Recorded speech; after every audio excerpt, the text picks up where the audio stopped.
Kung gusto nyo pala ng linguine na hindi malapad, try nyo tong linguine ng Royal. Dito sponsored pero bet ko to eh.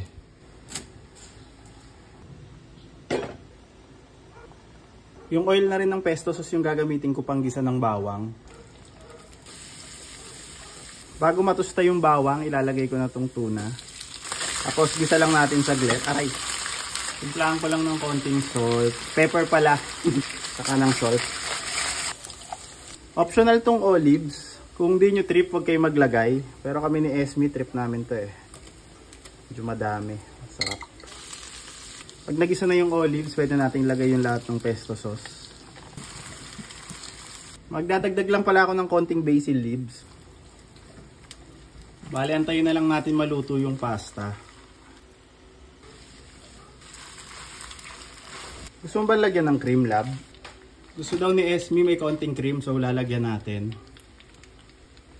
Bali, naglagay din pala ako ng konting pasta water dito.